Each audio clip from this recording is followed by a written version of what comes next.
কলকাতায় সিপির দায়িত্বে সুপ্রতিম সরকার, মনোজ ভার্মার জায়গায় নতুন কমিশনার। মনোজ ভার্মার থেকে দায়িত্ব বুঝে নিলেন সুপ্রতিম সরকার। আরও বিস্তারিত জানবো, সঙ্গে রয়েছেন রৌনক। বিশদে জানাও। একেবারে আজ 12:30 নাগাদ লালবাজারে প্রবেশ করেন সুপ্রতিম সরকার এবং বিদায়ী পুলিশ কমিশনার মনোজ ভার্মার থেকে তিনি তার দায়িত্বভার গ্রহণ করেন। আজ থেকে কলকাতা পুলিশের কমিশনার হিসাবে দায়িত্বভার গ্রহণ করলেন সুপ্রতিম সরকার এবং মনোজ ভার্মা তাকে ইতিমধ্যে স্থানান্তরিত করা হয়েছে। এছাড়াও গতকালকে যে নির্দেশিকা অনুযায়ী একাধিক রাজ্য পুলিশের উচ্চপদস্থ আধিকারিক তাদেরকে ইতিমধ্যে বিভিন্ন জায়গায় স্থানান্তরিত করা হয়েছে এবং আজ থেকেই সুপ্রতিম সরকার কলকাতা পুলিশের কমিশনার হিসাবে দায়িত্ব গ্রহণ করলেন এবং অন্যদিকে রাজ্য পুলিশের ডিজি পদের দায়িত্ব কিছুক্ষণের মধ্যে গ্রহণ করবেন পীযূষ পান্ডে। ধন্যবাদ। এসআইআর হিয়ারিং এ মিমি চক্রবর্তী, বাবার নামে গড়মিল থাকায় মিমিকে ডাক, দাদুর বয়সে গড়মিল থাকায় হিয়ারিং এ ডাক। কসবাই হিয়ারিং সেন্টারে মিমি চক্রবর্তী। আরো জানাবে সান্নিক, রয়েছে সঙ্গে সান্নিক। দেখো, একের পর এক ব্যক্তিত্বকে যখন এই এসআইআর এর হিয়ারিং এ ডাকা হচ্ছে, সেই পরিস্থিতিতে আজকে মিমি চক্রবর্তী, প্রাক্তন তৃণমূল সাংসদ, তাকেও কিন্তু আজকে ডাকা হয়েছিল হিয়ারিং এ এবং কসবায় তিনি যে কেন্দ্রে ভোট দেন সেখানেই তার আজকে হিয়ারিং সেন্টার পড়ে এবং সেখানে তিনি যখন আজকে হিয়ারিং এ যান তাকে জিজ্ঞাসা করা হলে তিনি জানান মূলত তার বাবার নামের যে মিডল নেম রয়েছে সেই মিডল নেমের একটি সমস্যার কারণেই তাকে ডাকা হয়েছিল। যদিও গোটা বিষয় তিনি হেনস্থার অভিযোগ না করলেও যে গ্রামাঞ্চলগুলো রয়েছে সেই জায়গার মানুষের ক্ষেত্রে যাতে এই গোটা বিষয়টাকে আরো সরলভাবে বোঝানো যায় এবং সেখানকার মানুষের যাতে কোনো রকম ভাবে হেনস্থা না হয় সেই বিষয় নিয়ে কিন্তু রাজ্য এবং কেন্দ্রের নির্বাচন কমিশনের কাছে তিনি আবেদন জানান।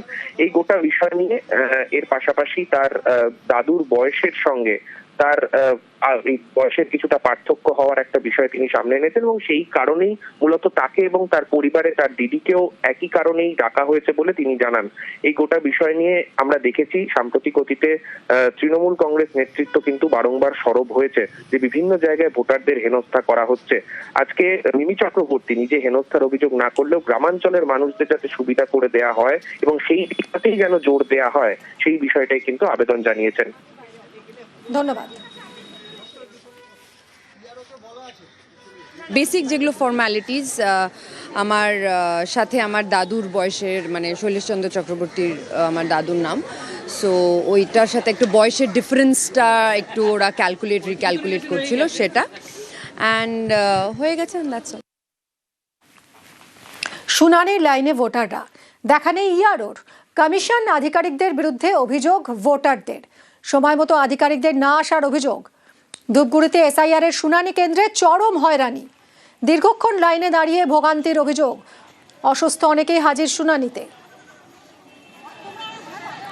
কথা বলবো, রকি রয়েছেন আমাদের প্রতিনিধি। রকি, এতক্ষণ ধরে লাইনে দাঁড়িয়ে রয়েছেন ভোটাররা, অনেকে অসুস্থ রয়েছেন, অথচ ইয়ারোর দেখা নেই। কি বলছেন তিনি, এলেন কখন? তারপর মিমি, দেখো তোমাকে বলে রাখতে চাইবো, ধূপগুড়ির যে এসডিওর যে প্রস্তাবিত অফিস রয়েছে সেখানে কিন্তু এসআইআর এর হিয়ারিং চলছে এবং সেখানে সকাল থেকে কিন্তু 9টার থেকেই মানুষের লাইনে দাঁড়িয়ে রয়েছে। কারণ যে সকল স্থানীয় বাসিন্দারা নোটিশের জন্য এসেছিলেন, নোটিশ করা হয়েছিল তাদেরকে কিন্তু 9টার মধ্যে অফিসে আসতে বলা হয়েছিল, কিন্তু তারা 7টা থেকে উপস্থিত ছিল। কারণ তারা চাইছিল যে কাজের যে সকল কাগজপত্রের কাজ আছে তা তাড়াতাড়ি করে বাড়ি ফিরে অন্যান্য কাজে যোগ দেওয়ার জন্য। কিন্তু সেখানে দেখা যাচ্ছে যে এআরও থেকে শুরু করে অন্যান্য ইলেকশন কমিশনের যে আধিকারিকরা তারা প্রায় 12টা বেজে গেলেও তারা কিন্তু অফিস চত্বরে দেখা যায়নি এবং রীতিমতো অফিসের ভেতরে যে চেয়ারগুলি ছিল সেগুলো ফাঁকা। অনেক অসুস্থ মানুষ সেখানে উপস্থিত হয়েছিলেন, বয়স্ক এবং ছোট ছোট ক্ষুদে শিশুদের কোলে নিয়ে মায়েরা কিন্তু এসআইআর এর জন্য হিয়ারিং এ এসেছিলেন। তারা অভিযোগ করেছে যে এই ধরনের গাফিলতির ফলে কিন্তু তারা ভোগান্তির শিকার হতে হচ্ছে, কারণ তারা না খেয়ে না দিয়ে সকাল থেকে লাইনে দাঁড়িয়ে রয়েছে, এমনকি অসুস্থ মানুষরাও লাইনে দাঁড়িয়ে রয়েছে, যার ফলে কিন্তু তারা হেনস্থা হচ্ছেন এবং শারীরিক এবং মানসিক ভাবে কিন্তু অসুস্থ হয়ে পড়ছেন। আর সমস্তটাই কিন্তু আধিকারিকদের গাফিলতির ফলেই হচ্ছে, এমনটাই অভিযোগ তাদের। ধন্যবাদ। আমাদের 10টায় আসতে বলছে, এখন আসেনি কেউ। আমাদের বিএলও যে ওনার ছেলে অসুস্থ, না এখানে আধিকারিকরা এসছে না এখনো তো আসে নাই। না ইয়ারও দেখা আছে না অন্য কারো দেখা আছে, শুধু হয়রানি মানুষ এসে লাইনে দাঁড়িয়ে। কখন থেকে দাঁড়িয়ে আছেন আপনারা? এটা হচ্ছে সকাল 7টা থেকে লাইন শুরু হয়েছে, যেহেতু 9টায় টাইম দিছে। আপনার নোটিশে কয়টা দেওয়া ছিল টাইম? 9টার সময়টা, 9টা থেকে 1টা। এর মধ্যে আসেনি আধিকারিকরা? আধিকারিকরা নেই, ঘরে এই যে টোকন দেওয়ার পরে ওখানেও ইয়ারোর দেখা নেই, তা স্বাভাবিকভাবে মানুষ বসে আছে। কৃষ্ণনগরে এই আরোকে ঘিরে বিক্ষোভে উত্তেজনা, নির্দিষ্ট সময় এই আরো না আসায় শুনানি বন্ধে ক্ষোভ।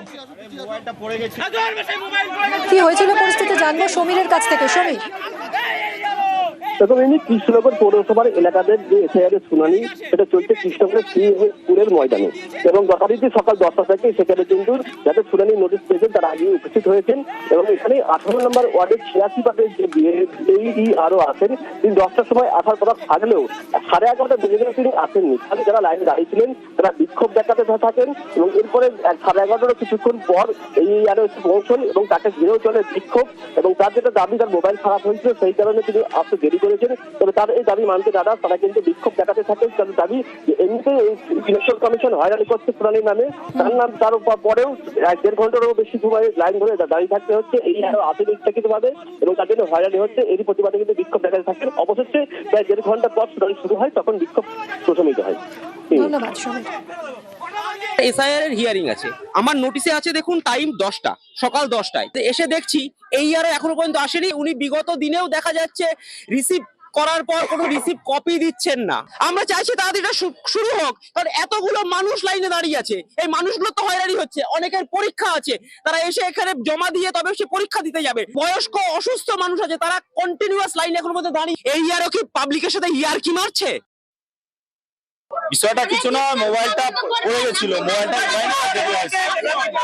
না রিসিভ দিচ্ছি, তো রিসিভ দিচ্ছি, ডকুমেন্ট ভেরিফিকেশনটা আমি বলছি পরে নিয়ে যেতে।